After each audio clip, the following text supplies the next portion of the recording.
and what you would like me to do.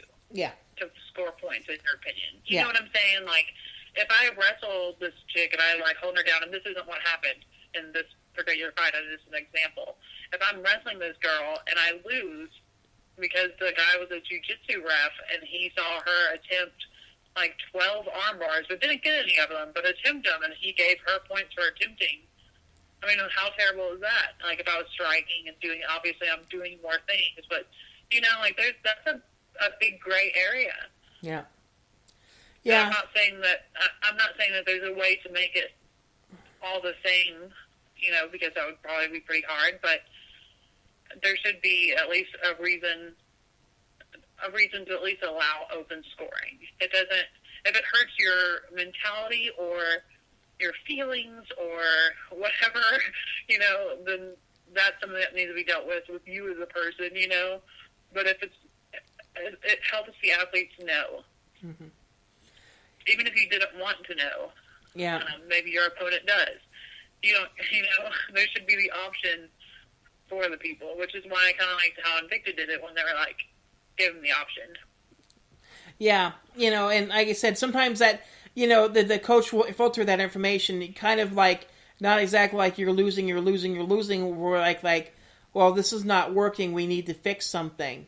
So there's kind of other ways of saying it too, so, but yeah, it's kind of interesting to say the least as well. So yeah, I was just interested. I mean, I'm interested in seeing what other fighters have to say about what they think about how that open scoring happened. And then I'm interested to see what, you know, who else is going to try it or adopt it. You know, like I said, we wound up that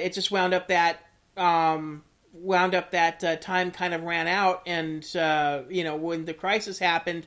So, you know, like the UFC wasn't able to experiment with it, and Invicta was, you know, going to have a card in May. By the sounds of it, it's not going to happen. So it's, you know, we're going to have to see what other promotions decide to kind of to test out the waters in terms of open scoring. So, but I mean, props to Shannon and the Kansas Athletic Commission for, you know, for doing it, you know, and being the pioneers of it. Valor has been doing it. For their amateur fights. So the Tennessee Commission has nothing to do with the amateur fights, but they have been experimenting with it in the amateur fights. Well, it'd be interesting to see if Tennessee do it for the pro fights once the, once the Valor starts going up again. So we'll have to see what kind of goes on there as well. And I'm not with that anymore, but I'm sure that there are many people that you can talk to about it, you know. Yeah. So like I said, we're kind of in a, you know, I think all of us across the United States right now, I mean, across the world basically, are in a holding pattern until, you know, everything kind of settles down. We're back to relative normal, where people can go out and start going to events. I know here in Vegas it's going to take a while. You know, I know that, you know, like I said, UFC is really pushing to try to get some events going out here, but, you know, it's just going to have to wait until everything kind of settles down. So hopefully, you know, this gets over as soon as possible. So with that in mind, I mean, you got your show going on, you know, and hopefully, you know. Hopefully you have fun. Yeah. I'm going to put it up through our mighty tiny company, our promotion company. And put it up through there. I think it'll be a lot of fun. I'm kind of playing around. I'm about to probably upload it to YouTube. Yeah. I mean, I also want to mention. I mean, I was one of the people that bought one of your calendars. So, which was really, really nice and all that as Thank well. You. So, thank you so much for the support. Yeah, no problem. I mean, you know, I think. You know, it's only been a couple months, so I think you probably still have calendars out there. Definitely, you know, pick up a nice autographed calendar as well. I completely sold out of them. You completely sold out of them? I did. I completely sold out of them. People actually wanted a few more, but there wasn't enough to do a second run. So it was just a few more. So I was like, I told people pre-order. I was not making no jokes. I only ordered like 20 extra at the end of it, and I sold them all because like within the first couple of weeks, people were like, "Oh, I need a calendar," because now I know though that I'll keep the orders open until mid-January. because I probably would have had a few more of people who realized they needed one in January and ordered one. So this time I'll keep the orders open until mid-January, but ship at different times. I'll definitely do it again. Last time we did it in like 6 weeks. It was crazy because I didn't know the internet wanted it. I didn't know. And then through Instagram stories, I found out that the internet wanted it.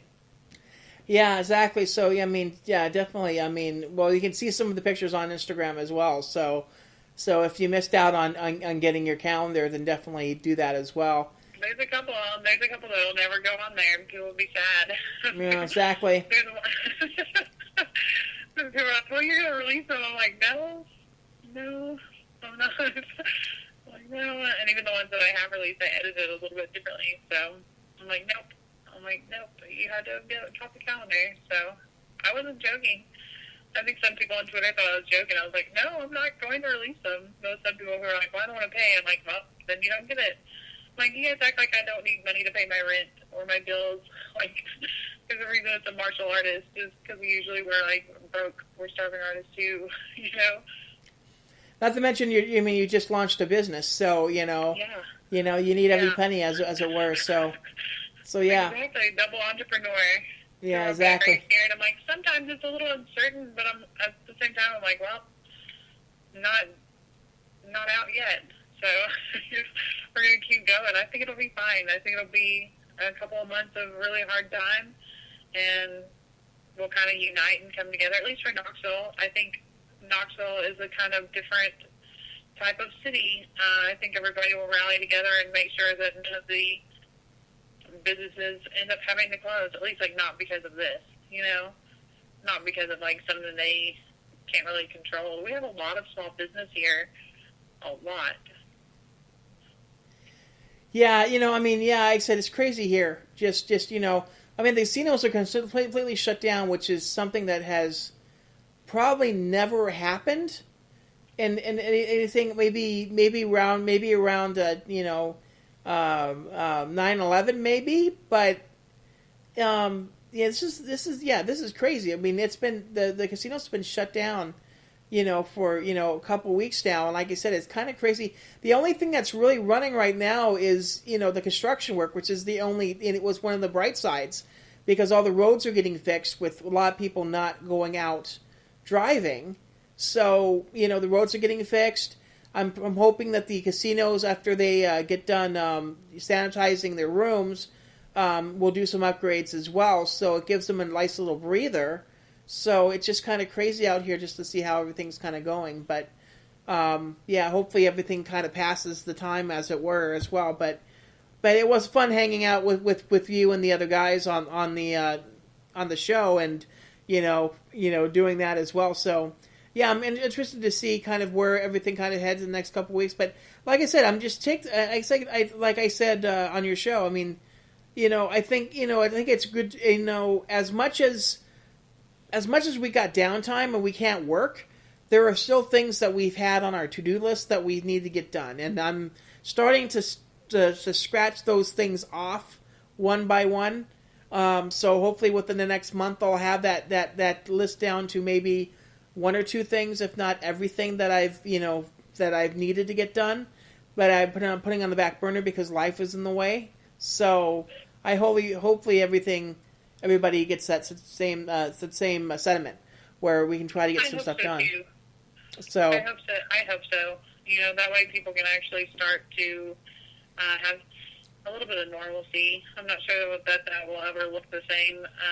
I just kind of hope everybody makes it. I hope that people are staying healthy mentally and physically, doing the best they can to just kind of get past this little part of life, Yeah, and like I said, it's kind of, one of those things where, I have to get out at least once a day just so I can get out once a day, It's not like that there's a huge monster out there that's going to get me, It's like I need to get out there to get some fresh air, to get some sunshine. So, it's just something that, you get cabin fever a lot. So, and you need to get a little bit of exercise out there. For me, I mean, walking is basically the best for right now. But yeah, so we'll have to, I highly recommend, at least getting a little bit of fresh air, at least sometime during the day, even though everything's kind of shut down or whatever too. So hopefully that ends up happening. Social media. Where can people find you on social media? I am on Instagram, Shamir, SHAMIR __ WMMA. I am on Twitter at Real Hello Kitty. And then I think if you type in Shamir and MMA, you probably could find me anywhere. If you type that in on Google, I think everything that I have would probably come up. So come find me. I'm trying to even have a stupid TikTok, so you can go watch some puppy videos over there. We're going to launch a Patreon. It's Marvel My Fitness. That's going to be, some people have asked where they can donate to my small business. That would be the place. So we're going to launch that. Stay tuned to Marvel My Fitness and my page for the video interview that Mark was just on, and more to come. And we're going to do some live ones too. So thank you so much for having me on. Again, Shamir, MMA, Google it. It's everywhere, anywhere. Just come find me. Yeah, I mean, that's great. And, like I said, it's been great talking to you, especially, kind of some of your insights in terms of a mindset or what's kind of your thinking when it comes to fights. So it was really great, encouraging to be able to hear some of that from you as well. And please, take care, and hope everything turns out with your business. Like I said, I think a lot of people are just basically in holding patterns right now. So once people can get out there and start exercising, and I'm pretty sure people want to get back in shape, because I know they're going to be like 15, 20 pounds, a little bit heavier once once this thing's over. Yeah, true. Well, I'm there, homie. I'm doing free workouts too if people need it. Don't be out just because you can't afford it in this time, or because it's not accessible to you. Reach out to me. I will send it to you for free, dude. Just don't be unhealthy because no one will help you. I'll help you. So that's it for anybody listening. Well, thanks for that, and like I said, keep stay safe out there, and I look forward to we definitely talk a lot often on social media and whatever. So we'll definitely be talking off and on throughout what this crisis holds. Yes, thank you so much, and I look forward to talking to you again. A reminder, you guys can check us out on social media at Wombat Sports and Wombat Sports on Instagram. You guys can check us out also on Wombat Sports on Facebook, wombatsports.com, obviously. We've got a lot of the results from 2019 still being updated. You guys can check that out as well, and some of our interviews. We'll be doing some more interviews over the next couple of weeks as well. With that in mind, we'll talk to you sometime soon here on the Wombat Sports WMMA Math Podcast. We'll talk to you soon, and stay safe.